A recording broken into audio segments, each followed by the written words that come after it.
pembelajaran hari ini, alangkah baiknya kita berdoa terlebih dahulu. Untuk ketua kelas, silakan dipimpin doanya. Baik, sebelum mulai pembelajaran, mari kita membaca doa. Berdoa mulai.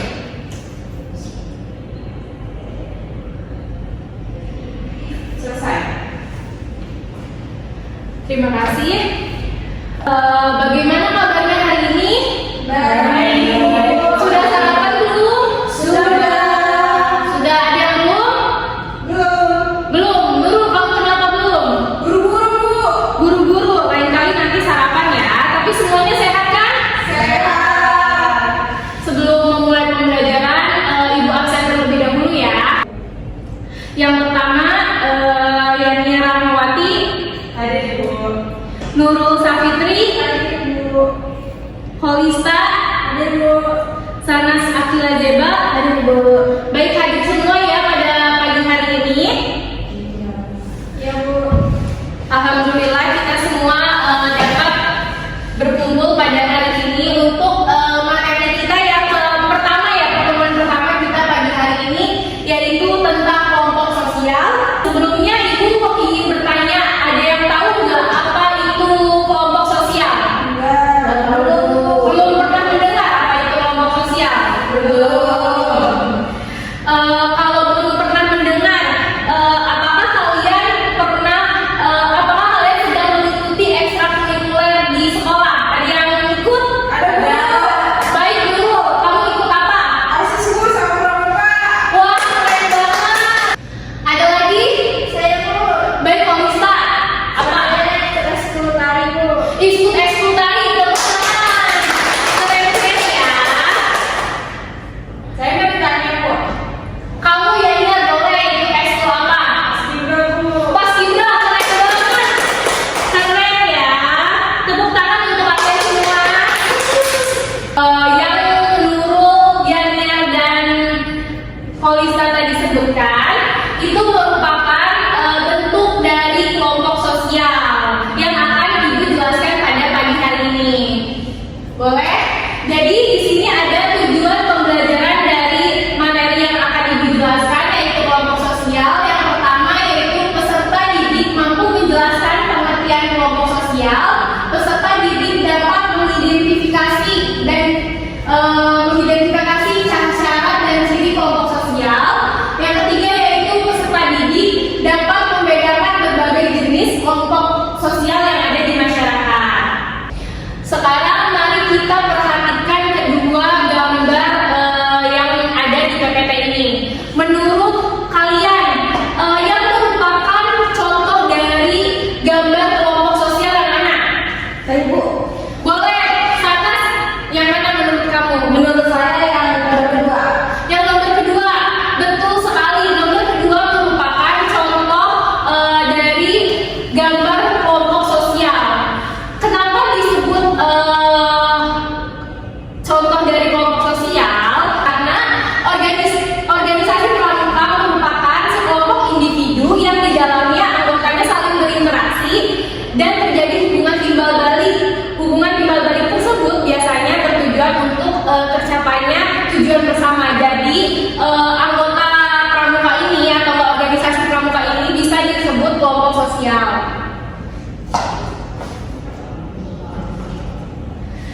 Dan sekarang perhatikan pengertian dari kelompok sosial. Kelompok sosial adalah kumpulan individu yang saling berinteraksi, memiliki kesadaran dan keanggotaannya serta memiliki pola hubungan yang teratur. Selanjutnya di sini ada menurut pendapat ahli. Untuk lebih mengerti arti dari kelompok sosial, Ibu ingin salah satu dari kalian membacakan pengertian kelompok sosial menurut pendapat para ahli. Saya mau baca, Bu. Boleh, Holista, silakan. Menurut pendapat ahli, kelompok sosial adalah setiap kumpulan manusia secara fisik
identitas kelompok.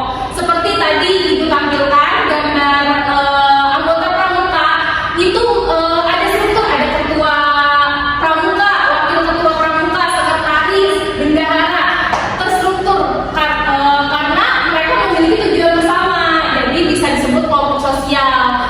Ada norma yang mengatur hubungan antar anggota, pasti di dalam suatu organisasi itu ada tata tertib, ada norma yang tidak boleh dilanggar gitu.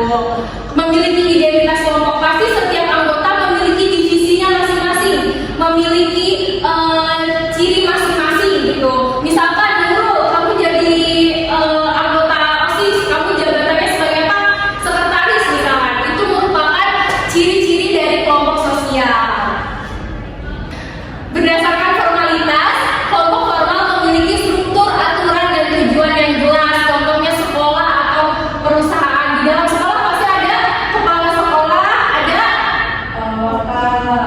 wakil ketua sekolah, ada apa lagi? Wakase, ada tata usaha.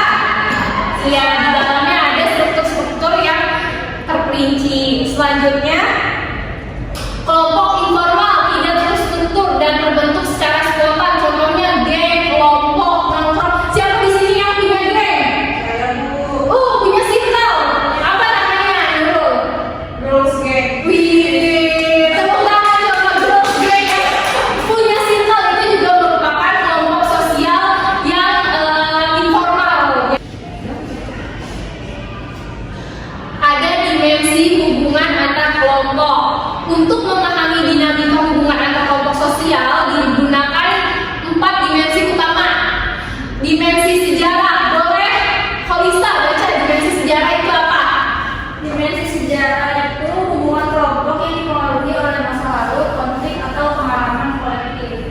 Iya, benar. Hubungan dimensi sejarah itu kelompok yang dipengaruhi oleh masa lalu, konflik, atau pengalaman kolektif. Selanjutnya yaitu dimensi sikap. Saya mau nanya, coba bacakan apa itu dimensi sikap. Dimensi sikap atau persepsi berdasarkan satu stereotip yang mempengaruhi interaksi antar kelompok. Ya, betul. Dimensi sikap merupakan persepsi, prasangka, atau stereotip yang mempengaruhi interaksi antar kelompok. Selanjutnya dimensi institusi. Boleh Sanas coba bacakan apa itu dimensi institusi.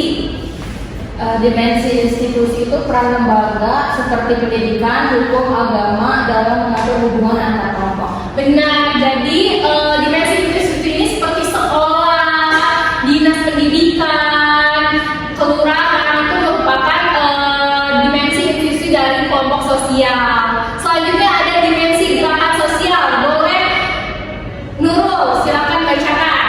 Dimensi gerakan sosial tidak kolektif atau kelompok membawa perubahan sosial, misalnya gerakan hak asasi manusia dan reformasi politik. Iya, dimensi gerakan sosial ini biasanya digunakan untuk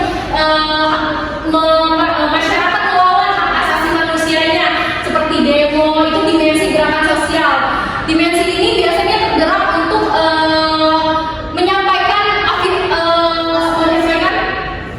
aspirasi untuk kepentingan bersama. Jadi terbentuklah di situ kelompok sosial. Baik, dari yang sudah Ibu jelaskan syarat, ciri, contoh dari kelompok sosial.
Ya.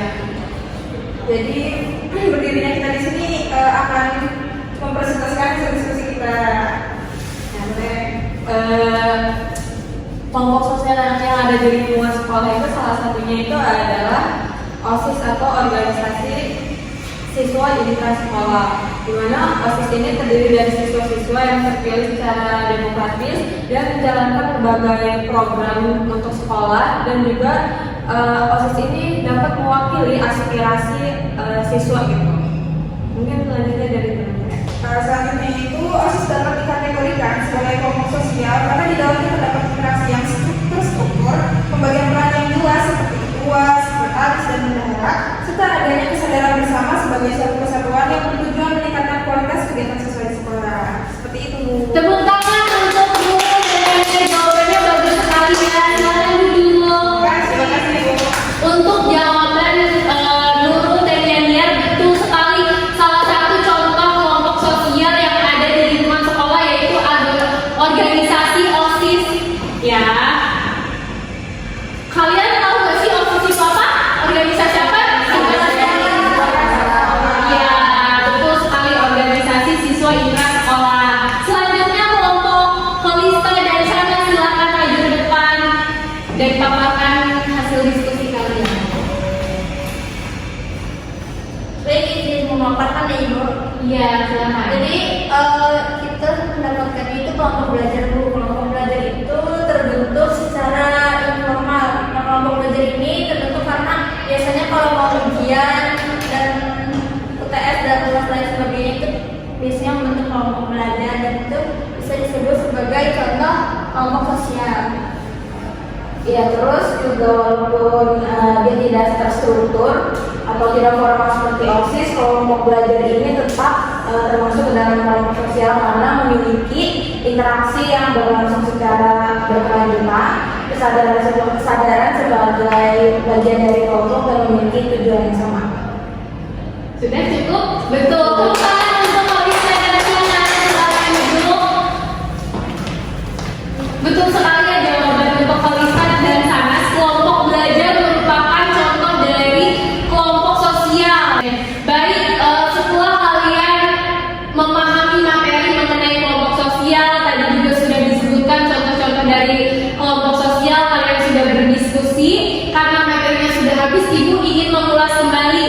Coba Ibu ingin bertanya kepada kalian, tadi sudah dijelaskan kelompok sosial itu apa? Menurut kalian kelompok sosial itu apa? Boleh siapa saja? Saya Ibu. Boleh Sanas?